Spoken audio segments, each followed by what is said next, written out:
It's like COVID times again, isn't it? I haven't done one of these in years. It feels like. So, sorry, I'm just getting going my feet. It's weird, isn't it? It's like it goes really fast. It starts really fast. You can see me. You can see my vacuum cleaner and some pictures I've still not put up after over a year. So yes, thanks for joining me live, and probably more after the fact, because you know you bloody love an unboxing. I love an unboxing. You love an unboxing. Let's have a bloody unboxing.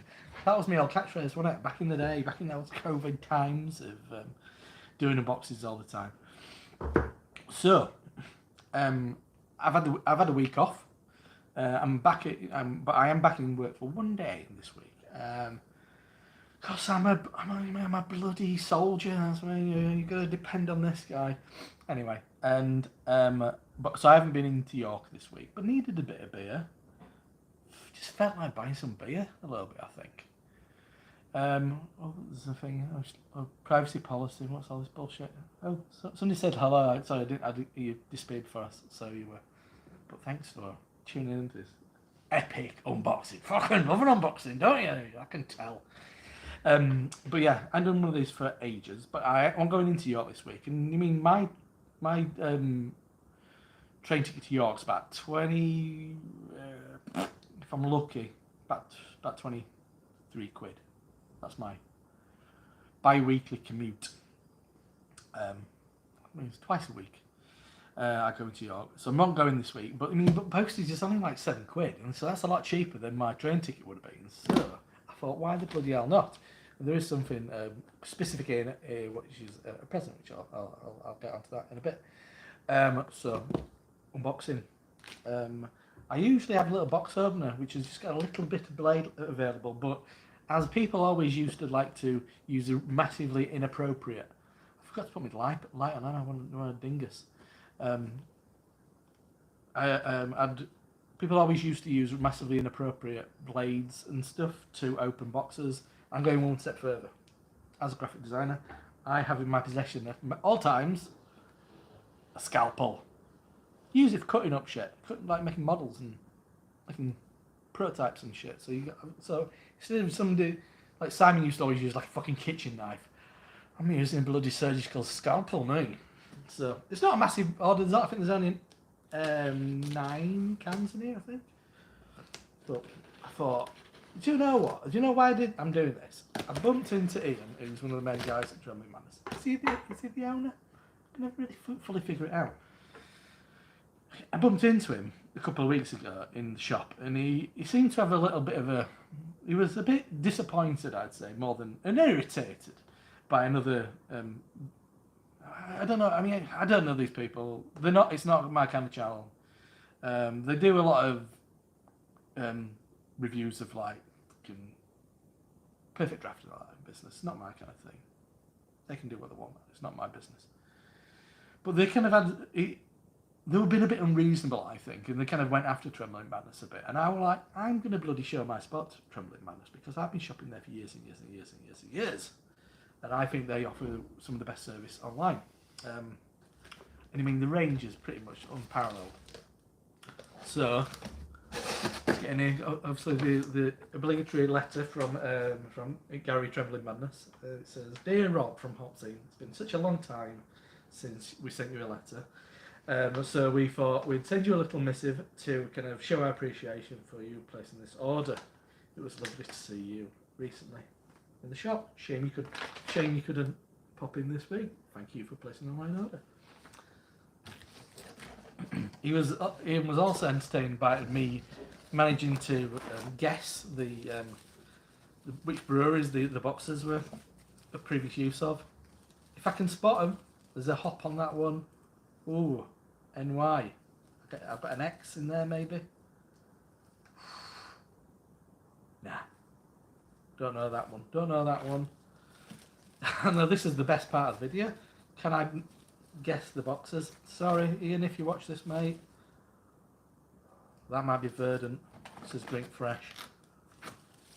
I'm trying not to make loads of mess in my living room. Come on, this is the content you can tune in for. If it's obvious, I'll tell you. I think one of them might have been Kirby. Because I think that drink fresh, whatever the bob, that's just got a label on it. Yeah. My superpowers are formidable, but not perfect. Anyway, got a refresher bar that no one will ever eat because they're horrible, and if anybody values their teeth at all, wouldn't eat one of them. So that'll just go straight in the bin. Let's pop it in the bin right now. Hey! So, there is no particular order to this. It's just stuff that I wanted. Stuff that I knew we weren't going to get in the triangle. Well, presuming not. Gav will probably get it all in today, like he often does. So, first up, as you would expect, I think there's a few from Track, predictably. Let It Unfold. IPA, 6.5% ABV, Strata CGX. And Ido 7, Strata and Ido 7. You know, I love them too. Now, new one from Asvex. Oh, little promotional push. Supposedly, around 9 o'clock tonight, I presume I'm hosting. No, that's not been agreed. There should be a bunch of us doing a bit of an Asvex review. We're going to do the Imperial Stout.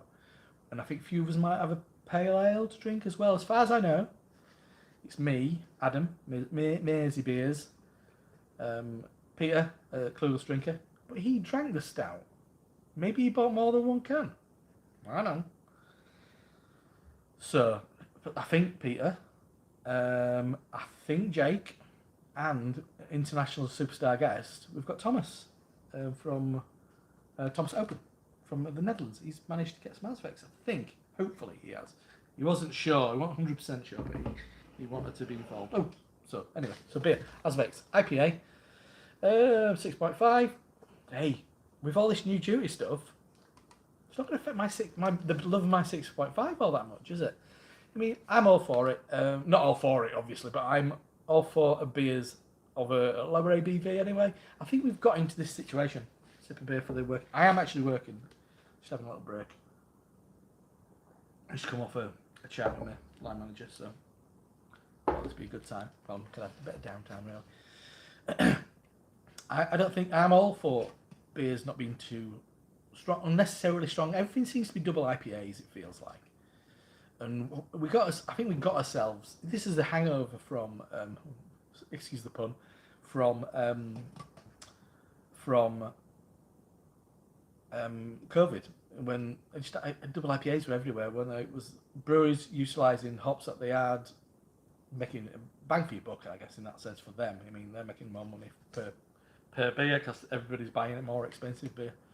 You buy something for like £4 odd, but you're buying a double IPA for about 7-8 quid. Kind of makes sense for them.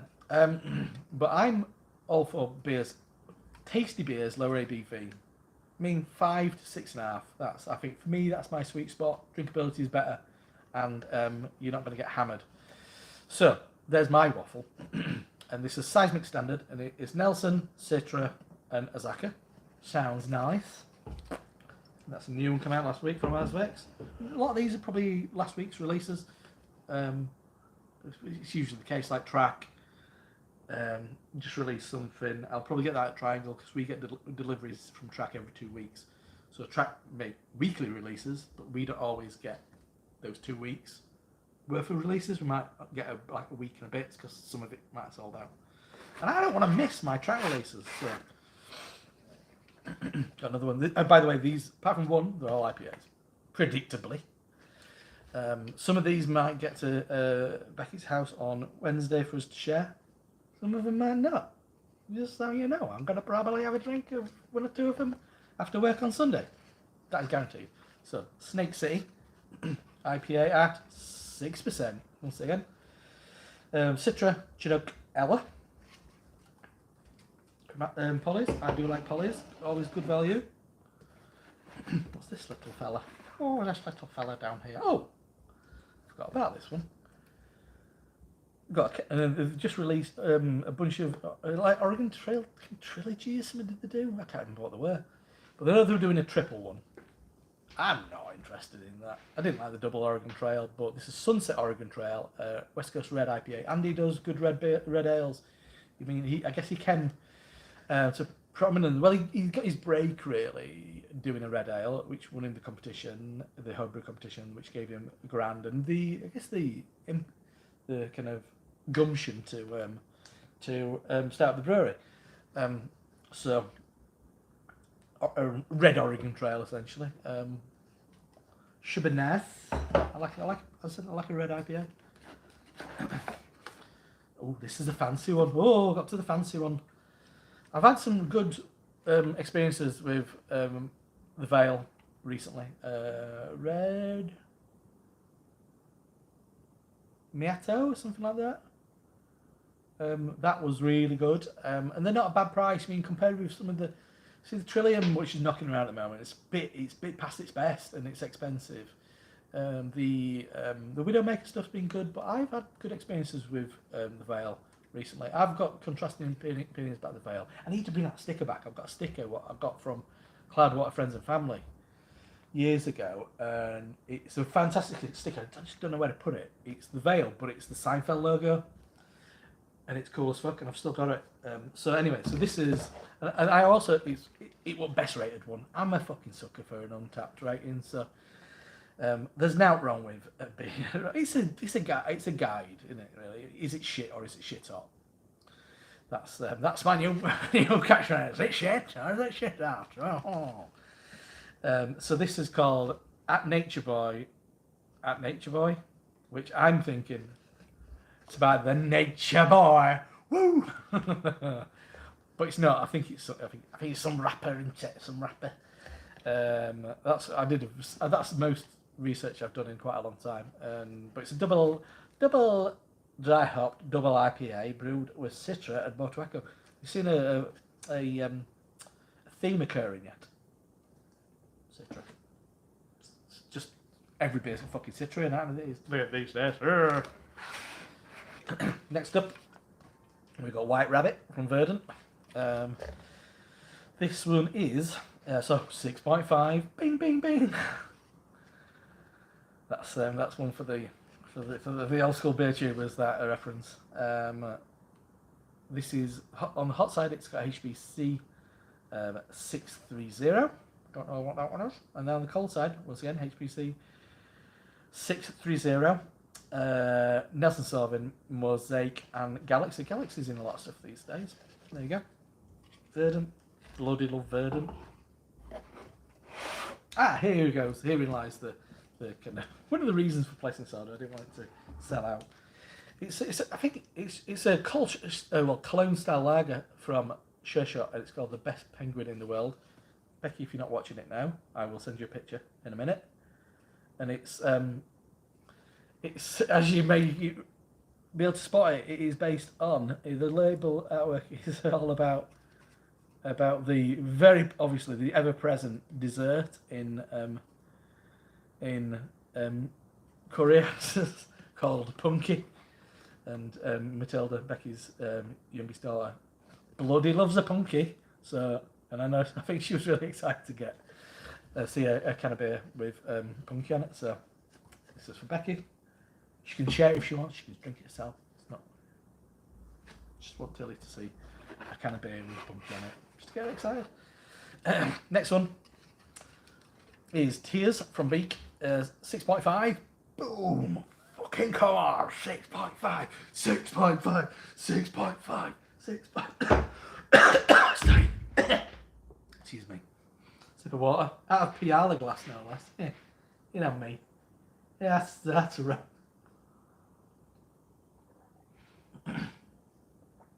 Anyway, so I was at Beak on Sunday, this past Sunday.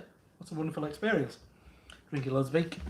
And I had this twice at the tap room, and bloody loved it. It was delicious. It was the second beer we had, and maybe did I have it twice? I think I had it twice, but it was lovely. It was an absolute delight. Beak. I'll probably do a stream and talk about my kind of recent travels, because I mean a lot of tap room visits and stuff. But tiny, Well, not tiny, but smaller than I expected. They're kicking out a lot of beer out of a very small brewery. So maybe that's just not. Yeah, it was the brewery, wasn't it? It's not a big brewery at all, big. But the beer was wonderful. I didn't film anything from there because it was it's just a pale ale and IPA. See who that? Jimmy C. Hey, Jimmy. And then somebody else can't see who that is. But anyway, thanks for tuning in. Yes, so Big Tap Room was really good. I didn't do any filming. I was kind of tempted. It took me gear, but I was a bit like, I don't know if I'm gonna. Because it was just all IPA, and how many times? Well, you fucking tune into this channel. It's how many times do you want to see me? How many more times do you want to see me talk about grapefruit, pineapple, mango? What other citrus zest? It's all the same old shit, isn't it? But you'd been getting that repetitively because essentially they had pale ale. They did have a Radler on. I didn't want to drink it really. They had the lager on, had the stout on, but I wanted to drink loads of IPA in a lovely sunny day, and so I got another one because I was like, I really enjoyed that, so I'll get it back. I'll get it again. What's it say? So this is Strata Cryo, Citra, Motorway. Citra once again. I don't know if I'll look good. I presume Cologne style lager doesn't have that in it. And then the last one, another from Track. It's the most recent one of the Dreaming of, and it is DDH Roaka, interestingly. And 7%. Oh, that's a bit strong. Why ain't it 6.5? But it's new Dreaming of from Track, and I've really enjoyed all these beers. I guess they're not single hop. I think they're more like a showcase of a specific hop. I think they do put a few other bits and bats in there as well. But yeah, there you go. As always, fantastic service from Trembling Madness. Next day delivery. Well, all right, Jagman, how you doing? 7 p.m. for breakfast. But everybody, thanks for joining in. So as always, fantastic service from Trembling Madness. Ordered it yesterday morning. Came this morning at like 9:30. Yeah, can't go wrong, can you? There you go. Go online. The Agostina comes into the country. I think Agostina doesn't have a long expiry date. It comes into the country with like 3 months left on it. I think they only put 5-6 months on it anyway. They hold it for a while before they ship it. So that's why Agostina might not have a real long day on. But you mean, but have you had Agostina? It tastes bad. Yeah, I'm just saying. Buy the stuff which is fresh in, and don't moan about Agostina not having like a year on it. If you want lager with a year, go to the supermarket. If you want the good shit and always great service, it is Trembling Madness, based in York. I'm Rob Popsy. I'll see you probably this evening for some aspects with some buddies. So it's that awkward bit where you get up and lean over and and press the button and say, see you later. Check yourself before you wreck yourself.